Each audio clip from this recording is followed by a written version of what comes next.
मेष राशि वाले बंधुओं, स्वागत करते हैं आप सभी का हृदय से अभिनंदन है मेष मंथन भिंड यूट्यूब चैनल में। तो मेष राशि वालों, जरा ध्यान से सुनिए। दीपावली के तुरंत बाद आपके जीवन में एक ऐसी घटना घटित होगी जो आपके जीवन को पूरी तरीके से बदल कर रख देगी। जी हाँ बंधुओं, आज का यह कार्यक्रम बेहद महत्वपूर्ण है क्योंकि आज के इस कार्यक्रम में आपके दीपावली के त्योहार के विषय में, आने वाले 3 से 5 दिनों के विषय में और आपके जीवन में हो रहे परिवर्तनों के विषय में विशेष चर्चा की जाएगी। साथ ही साथ कुछ ऐसी गुप्त लेकिन महाशक्तिशाली क्रियाएं भी बताएंगे जिससे कि आप अपने ऊपर होने वाले किसी भी प्रकार के तंत्र मंत्र या फिर नजर टोना टोटका के या बंधन के किसी भी प्रभाव को चुटकियों में काट पाएंगे। इसी के साथ साथ देवी महामाई मां लक्ष्मी की सीधी कृपा और आशीर्वाद कैसे प्राप्त होंगे, इसके बड़े ही महत्वपूर्ण सूत्र आपको बताए जाएंगे। 5 से 7 बड़ी भविष्यवाणियां करके आपको आने वाले 3 से 5 दिनों का पूरा रोड मैप दे दिया जाएगा। कहने का मतलब यह है कि जो भी व्यक्ति आज इस कार्यक्रम को देखेगा वह अपने जीवन में आ रही निगेटिविटी को आधे रास्ते से ही रोक देगा और उसे वापस कर देगा। साथ ही साथ देवताओं की साक्षात कृपा भी प्राप्त करके अपने जीवन के अनुभवों को अत्यंत सुंदर और महत्वपूर्ण बनाने में कामयाब भी रहेगा। जी हाँ बंधुओं, कार्यक्रम बेहद महत्वपूर्ण है, इसे बिल्कुल भी भूल कर भी मिस नहीं करना है। आज इस कार्यक्रम को यदि मिस कर दिया तो 100% आप अपने सौभाग्य को नकार देंगे। ईश्वर की और दैवीय कृपा को अपने जीवन में प्रवेश करने में आप ही अपने जीवन के बाधक बन जाएंगे।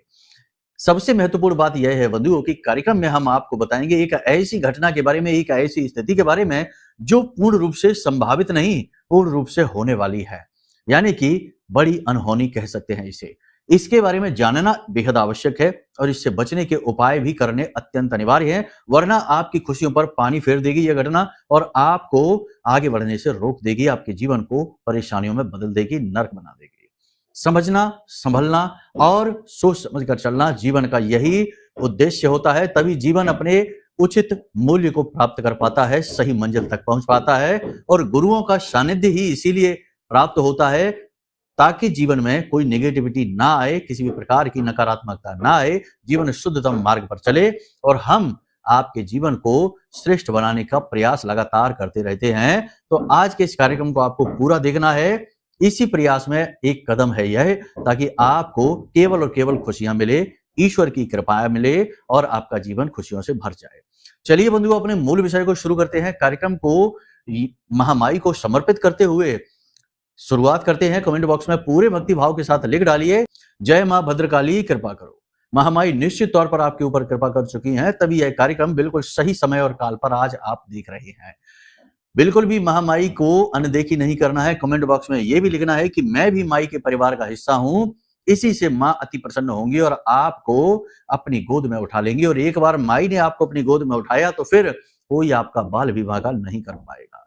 तो चलिए बंधुओं, अब इसी भाव के साथ, इसी सुंदर विचार के साथ कार्यक्रम को शुरू करते हैं। मूल भाव को यानी कि भविष्यवाणियों की बात करते हैं। जय माई की। बंधुओं, ज्योतिष और तंत्र विद्या के क्षेत्र में आचार्य अमित एक जाना माना नाम है।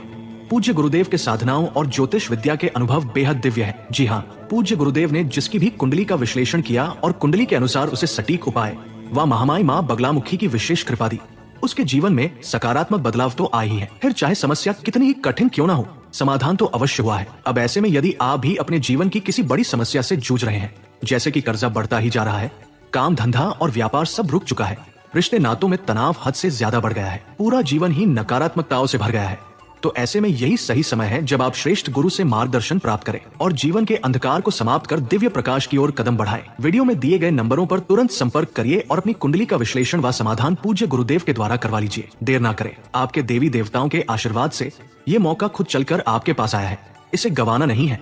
अभी फोन करें और गुरुदेव से मार्गदर्शन प्राप्त करें। महामाई आपका कल्याण करें। धन्यवाद। बंधुओं, आने वाले 3 से 5 दिन आप अपने जीवन की उधेड़ बुन में लगे रहेंगे। करियर को लेकर आपके मन में चिंताएं तो रहेंगी, लेकिन काम की अधिकता भी आपको परेशान करती रहेगी। लेकिन इन सब के बावजूद भी आप अपने रिश्ते नातों के साथ समय बिता पाएंगे, पूजा पाठ अनुष्ठान में भाग ले पाएंगे, धर्म के प्रति आप अपनी रुचि को बढ़ा पाएंगे और सबसे बड़ी बात कि कुछ विशेष उपाय और क्रियाएं आजमा कर आप अपने जीवन में एक नया बदलाव लाने में सक्षम रहेंगे। ये बहुत ही अच्छी बात, बहुत ही महत्वपूर्ण विचार है, भविष्यवाणी है।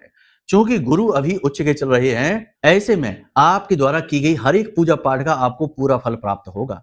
इस बात में कोई संशय ही नहीं है। हाँ, एक बात अलग है कि यदि आपकी जन्म पत्री में ही गुरु से कोई दोष उत्पन्न हो रहा है, गुरु राहु या गुरु केतु या गुरु नीच के हैं, और भी कई तरीके की ऐसी संभावना, ऐसी स्थितियां बनती हैं कुंडली में जिससे गुरु की स्थिति खराब हो जाती है, तो यह समय और काल आपके लिए कठिन हो जाएगा। अब उसकी तो बात ही नहीं करेंगे, क्योंकि वो तो तब पता लगेगा जब आप अपनी कुंडली का आकलन करा लेंगे। कुंडली का आकलन कराने से सारी बातें स्पष्ट हो जाती हैं और सटीक उपाय और क्रियाएं प्राप्त करके जातक उन्नति कर जाता है। खैर, अभी फिलहाल बात कर रहे हैं सामान्य परिस्थिति में कि जब गुरु आपकी कुंडली में ठीक ठाक स्थिति में है तो आपके द्वारा की गई पूजा पाठ का आपको पूरा फल प्राप्त होगा। पैसे का फ्लो आपके जीवन में बढ़ेगा, आपके जीवन में पैसा आना शुरू हो जाएगा। अलग अलग मार्गों से, अलग अलग रास्तों से आपके पास पैसा आएगा, लेकिन खर्चा भी होगा, क्योंकि गुरु उच्च के हैं और यहाँ कर्क में आकर मारक भी हो जाते हैं। तो एक तरफ पैसा आएगा, दूसरी तरफ पैसा निकलेगा भी। अगले 3 से 5 दिनों में आपसे कोई मदद मांगने वाला है, पैसा आपसे मांगने वाला है, आपका पैसा खर्च होने वाला है, किसी ऐसी जगह जाने वाला है जिसका आप फिलहाल में कोई उपयोग नहीं कर पाएंगे। बिना सोचे समझे आपको अभी इन्वेस्टमेंट नहीं करना है। इन्वेस्टमेंट का ये समय ठीक भी नहीं है। सूर्य नीच के चल रहे हैं, इस वजह से आपको अचानक से लॉस हो सकता है, अचानक से घाटा आपके जीवन में आ सकता है। मनोरंजन और विलासिता से आप थोड़ी सी दूरी बनाएं, क्योंकि इस समय आपके शरीर में आलस रहेगा, थकान रहेगी, काम को करने की इच्छा नहीं होगी, आप अपने काम को टाल सकते हैं। हालांकि यह समय और काल त्योहार का है, तो इस समय पर वैसे ही आदमी बहुत मेहनत करता है, इंसान मेहनत बहुत करता है, घरेलू कार्य भी रहते हैं, तमाम खर्चे भी रहते हैं, उलझने भी बहुत रहती हैं, लेकिन इन सब के बीच भी काम का दबाव आपके ऊपर से कम नहीं होगा। चिंताएं, मानसिक तौर पर तो आप कम से कम कार्य में उलझे ही रहेंगे, करियर में उलझे ही रहेंगे। इसके बाद आप योजनाबद्ध तरीके से अपने कार्यों को करने की कोशिश करेंगे, अपने कार्यों को व्यवस्थित करेंगे, अपने धन को व्यवस्थित करने की कोशिश करेंगे। कितना पैसा आया, कितना पैसा खर्च करना है, ये सारी बातें आप व्यवस्थित करेंगे। दिखावेबाजी के चक्कर में आपका पैसा अधिक खर्च हो सकता है। कोई अपना ही आपका व्यक्ति आपसे मदद मांगने के लिए पैसे आपसे मांग सकता है। थोड़ा सोच समझकर पैसा दें, उधार देने से बचें, उधार लेने से भी बचें। इस समय और काल पर कर्जा भी आपको नहीं लेना है। आपने जो भी निर्णय लिया है उस निर्णय पर आपको अडिग रहना है, बार बार अपने निर्णयों को बदलना नहीं है। अपने स्वास्थ्य का आपको विशेष ख्याल रखना है। चोट लगने की बड़ी प्रबल संभावना बन रही है, खास तौर से शरीर के दाहिने भाग में किसी प्रकार की आपको चोट लग सकती है, तो थोड़ा संभल कर रहें। वाहन आदि बहुत संभल कर चलाएं, दुर्घटना के प्रबल योग बन रहे हैं। मानसिक उथल पुथल आपको चैन नहीं लेने देगी। भले ही आसपास का वातावरण खुशहाल दिखाई देता हो, लेकिन आप अंदर से कहीं ना कहीं किसी न किसी प्रकार से परेशान, अपनी ही उलझनों में उलझे हुए से महसूस करेंगे। बाहर की खुशियों का आप आनंद नहीं ले पाएंगे।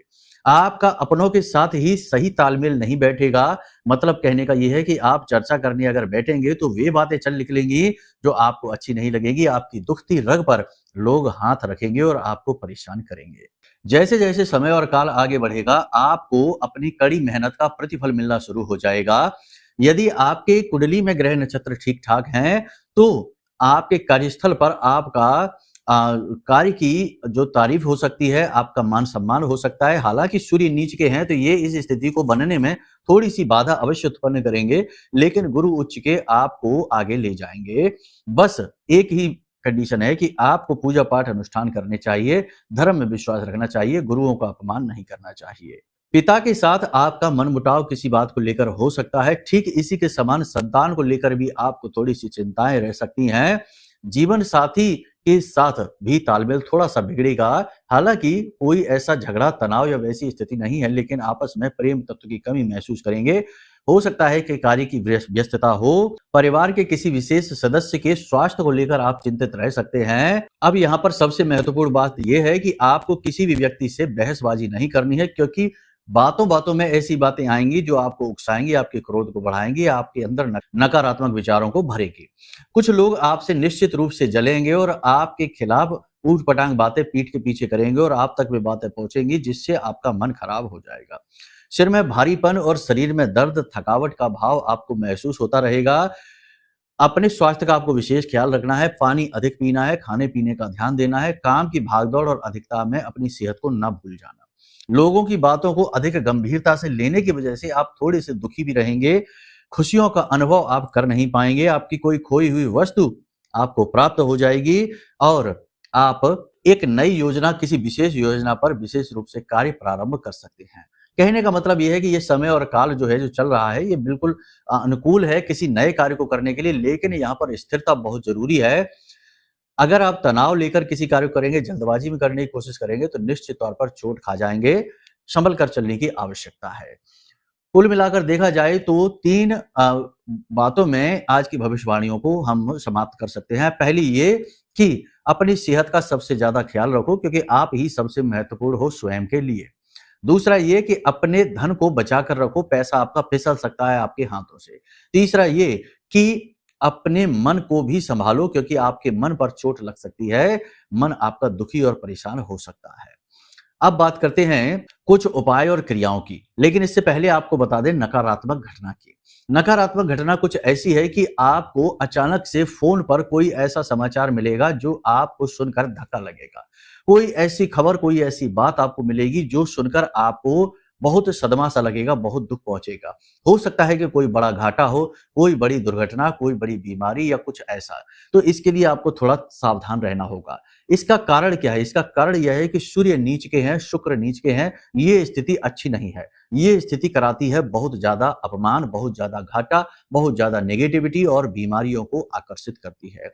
अब इस स्थिति से आप बचेंगे कैसे? इस स्थिति से बचा भी जा सकता है। शुक्र यदि नीच के होते हैं तो उन्हें सही अनुकूल करने के लिए बहुत ही अच्छे कुछ उपाय हैं, आप उसे समझ लो, फिर और भी बताते हैं। सबसे पहला उपाय है कि इत्र लेकर आइए, जो पूजा पाठ में प्रयोग होता है, गुलाब का या केवड़ा का इत्र लेकर आइए और उसे इस उँगली से, यानी कि अपनी जो रिंग फिंगर होती है ना अनामिका, इस उँगली में लेकर और अपने गर्दन में इस तरफ और इस तरफ इसे लगाइए। यह शुक्र का स्थान होता है। यहाँ पर इत्र लगाने से शुक्र सक्रिय हो जाता है। साथ ही साथ अपने अंगूठे के निचले हिस्से, जो जड़ वाला भाग होता है, यह शुक्र पर्वत होता है। यहाँ पर भी आप थोड़ा-सा इत्र लगाइए दोनों तरफ और इस तरह से मलिए। इस तरह से करने से शुक्र जो है ना बहुत ही पॉजिटिव होने लगता है और आप इसका रिलीफ खुद ही महसूस करेंगे तुरंत ही। जैसे ही आप इस क्रिया को करेंगे, थोड़ा-सा मन को शांत करके इस क्रिया को करना और मन में यह भाव लेकर आना कि आपकी ओर पैसा आकर्षित हो रहा है, आपके जीवन में मान-सम्मान आ रहा है, लोग आपसे प्रेम कर रहे हैं। इस प्रकार भाव करते हुए इस क्रिया को करना, 5 से 10 मिनट अपने मन को शांत करके इन्हीं चीज़ों को अनुभव करना कि ये चीज़ें आपके जीवन में आकर्षित हो रही हैं और आप देखेंगे कि इसका परिवर्तन, इसका अंतर बहुत ज़्यादा आपको महसूस होगा। सूर्य को अनुकूल बनाने के लिए सबसे अच्छा उपाय यही है कि आप सूर्य देवता को प्रतिदिन अर्घ अवश्य दें। ये तो सबसे पहला। दूसरा, अपने पिता को किसी प्रकार का उपहार अवश्य दे डालें और पिता के समान जो भी आपके आस-पास आपके रिश्तेदार हैं, आपके जो पुरखे जो आस-पास के लोग हैं जिनकी उम्र पिता के समान है, उनके साथ सभ्यता से बात करें। गलत शब्दों का प्रयोग ना करें, पीठ के पीछे भी उनका अपमान ना करें और गुरुजनों का भी अपमान ना करें। इन क्रियाओं को करने से आपको बहुत लाभ मिलेगा, यानी कि सूर्य की नेगेटिविटी और शुक्र की नेगेटिविटी आपका कुछ बिगाड़ नहीं पाएगी। प्रतिदिन मंदिर जाना भी एक जरूरी नियम है, इसे भी आप बनाकर चलें तो इससे भी आपको बहुत ज्यादा लाभ मिलेगा। अब एक खास बात, दीपावली का यह जो पर्व चल रहा है, पंचदिवसीय पर्व होता है, इस पर्व में आपको जब तक ये समय है, आने वाले 3 से 5 दिन, 7 जगहों पर दिए अवश्य जलाने चाहिए। अलग-अलग प्रकार के दिए जलाने चाहिए। आप ध्यान से सुन लो, ये बहुत बड़ा उपाय है, लेकिन बहुत सरल है। इस उपाय को जो भी व्यक्ति कर लेगा, उस व्यक्ति के जीवन में चाहे कुछ हो या ना हो, लेकिन 2 बातें अवश्य होंगी। पहला ये कि उसके जीवन से जैसी भी नेगेटिविटी होगी दूर हो जाएगी। दूसरा ये कि उसके जीवन में धन को लेकर और प्रेम को लेकर जो समस्याएं होंगी, जैसे दाम्पत्य जीवन में जो सुख प्रेम की कमी होती है वो, या पैसे की आवक नहीं होती है, कर्जा बढ़ जाता है वो, ये सारी चीजें दूर हो जाएंगी। ठीक है, तो आप क्या करें समझिए। ये 7 दिए बेहद महत्वपूर्ण होते हैं। सबसे पहला दिया जो है वो आपको जलाना है अपने घर की दहलीज पर। यह दिया मिट्टी का होना चाहिए। फिलहाल 7 जो दिए हैं ये 5 दिन के लिए बता रहे हैं हम, ठीक है, 5 दिनों तक। तो मिट्टी का दिया होना चाहिए, घी से जलना चाहिए और दहलीज पर बाईं ओर इस दिए को रखना चाहिए। पहला दिया ये। दूसरा दिया ये पीतल का होना चाहिए। आप इसे अपने घर के इसे मिट्टी का भी बना सकते हैं, ऐसी कोई पाबंदी नहीं है। तो आपके घर में जो रसोई घर होता है, वहां पर जो पानी का बर्तन होता है उसके ऊपर एक कटोरा रखें, उसमें थोड़ा सा अन्न भरें और उस अन्न के ऊपर इस दिए को आप जलाएं। ये बहुत ही महत्वपूर्ण होता है। इससे एक तरफ तो आपके कुल देवी देवता प्रसन्न होते हैं, दूसरी तरफ माता लक्ष्मी आपसे प्रसन्न होती हैं। रसोई घर में माँ लक्ष्मी का वास होता है, माता पार्वती का भी वास होता है, बहुत सारे देवी देवताओं का वास होता है। तो 2 दिए ये हो गए। तीसरा दिया आपको जलाना है अपने घर की दक्षिणी दिशा में। यह दिया भी मिट्टी का हो सकता है और इस दिए में आप सरसों का तेल जलाएंगे। सरसों का या तिल का तेल जलाकर इस दिए की बाती को दक्षिण दिशा की ओर ही कर देंगे। यह दिया यम का दिया कहा जाता है। इस दिया को जलाने से जो घर में बीमारियां होती हैं, अकाल मृत्यु का भय होता है, नेगेटिविटी होती है, जो लोग नजर टोना टोटका कर देते हैं, ये सारी चीजों का भय समाप्त हो जाता है।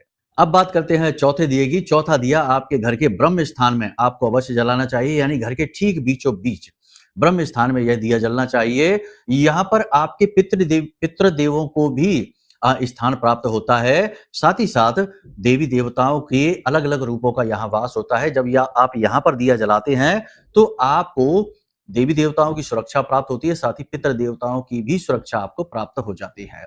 इसी के साथ साथ 5वां दिया आपको जलाना है अपने बेडरूम में, जहां आप सोते हैं वहां आप दिया अवश्य जलाएं, चाहे थोड़ी देर के लिए ही जलाएं, लेकिन वहां पे आप दिया अवश्य जलाएं।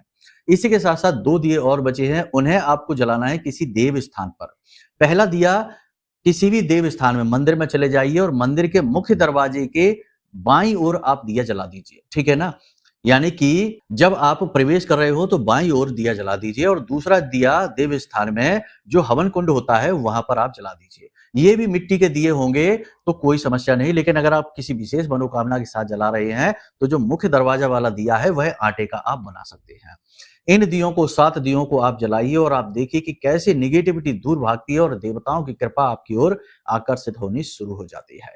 इसी के साथ साथ हमने आपको जो गुरु का जो कटोरा रखने वाला उपाय बताया था, पिछले कार्यक्रमों में भी बताया है, उसे अवश्य रखें, अपनी कुंडली के अनुसार रखें या फिर उसे आप घर के ईशान कोण में रख लें, वह गुरु का स्थान होता है। अब बंधुओं, जो बातें हमने आपको बताई, जो भविष्यवाणियां बताई हैं, बताने को तो बहुत सारी चीजें होती हैं। जैसे जब आप दिया जलाएं तो जो भी दिए आप जला रहे हैं, जैसे जो आप यम का दिया जला रहे हैं उसमें आप काले और सफेद तिल अवश्य डालें। बताने को बहुत सारी बातें होती हैं लेकिन लोग पूरा नहीं कर पाते हैं। इसी प्रकार जो आप देव स्थान पर दिया जलाते हैं उन दियों में इलायची, एक इलायची अवश्य डालें। इसी प्रकार जो आप अपने कुल देवी देवता का या पितरों का जो दिया जलाते हैं उसमें आप लौंग का एक जोड़ा अवश्य डालें। और इसी प्रकार जो अपने बेडरूम में आप दिया जलाएंगे उसमें 1 चुटकी हल्दी आप अवश्य डालें। इतना कार्य आप यदि करके दिए को जला देते हैं तो इसके प्रभाव सैकड़ों गुना, हजारों गुना बढ़कर आपके जीवन को स्वर्ग जैसा सुंदर बना डालेंगे। बाकी गुरु को आप स्थान अपने घर में अवश्य दें, यह बेहद महत्वपूर्ण है। गुरु जीवन का आधार है, कुंडली का आधार है, इसीलिए गुरु ब्रह्मा, गुरु विष्णु, गुरु देवो महेश्वरा कहा जाता है। अब जो भविष्यवाणियां हमने की है वो हो सकता है कि आपके जीवन से थोड़ी सी अलग हो, क्योंकि ये राशि की भविष्यवाणी है, कुंडली की नहीं है। इसके लिए आपको यदि अपने जीवन में कुछ विशेष जानना है, आपके जीवन में कुछ विशेष ऐसा चल रहा है जो आप सहन नहीं कर पा रहे हैं और उसका कारण भी नहीं पता चल पा रहा है, तो आप अपनी कुंडली का आकलन करा लें, यही श्रेष्ठतम समाधान है। और सबसे बड़ी बात है कि देखो, जब आप खुद कुछ नहीं कर पाते, जैसे नेगेटिविटी से छुटकारा प्राप्त नहीं कर पाते हैं, ग्रहों की चाल का लाभ नहीं ले पाते हैं, तो गुरु को बीच में आना पड़ता है। तो इसी समस्या का समाधान के लिए कि जैसे आपके जीवन में कोई बड़ी नेगेटिविटी है, आप बहुत ज्यादा परेशान चल रहे हैं और लाख मेहनत करके भी आप कामयाबी हासिल नहीं कर पा रहे हैं, तो 100% कोई तंत्र मंत्र आपके ऊपर है। उस तंत्र मंत्र की काट, नेगेटिविटी की काट, यह महारक्षा कवच है। यह हमने अपनी मेहनत से, साधना बल से आपके लिए निर्मित किया है। आप इसे अपने जीवन में मंगा सकते हैं।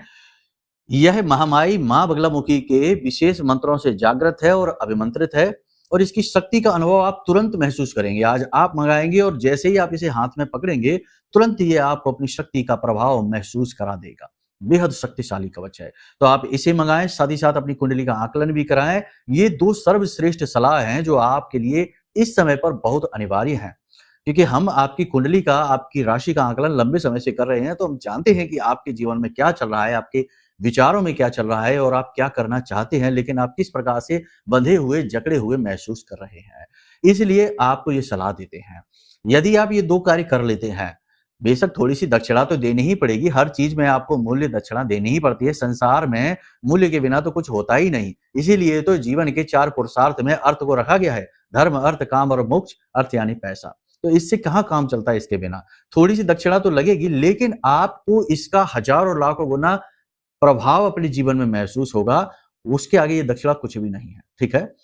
बाकी आपकी मर्जी है, आप जैसे चाहें वैसे निर्णय ले सकते हैं। कोई भी जानकारी चाहिए, मदद चाहिए, ज्ञान चाहिए, नंबर वीडियो में दिया गया है, इन नंबरों पे फ़ोन करिए। हम तुरंत आपकी मदद करेंगे, आपका मार्गदर्शन करेंगे। चलिए बंधु, आज के इस कार्यक्रम को यहीं विराम देते हैं। हमेशा हँसते रहिए, मुस्कुराते रहिए, सकारात्मक रहिए। महामाई पर अपनी आस्था और विश्वास बनाकर रखिए, क्योंकि आपका उद्धार तो वहीं से होना है। प्रेम से बोलिए, जय माई की, जय माँ बगलामुखी।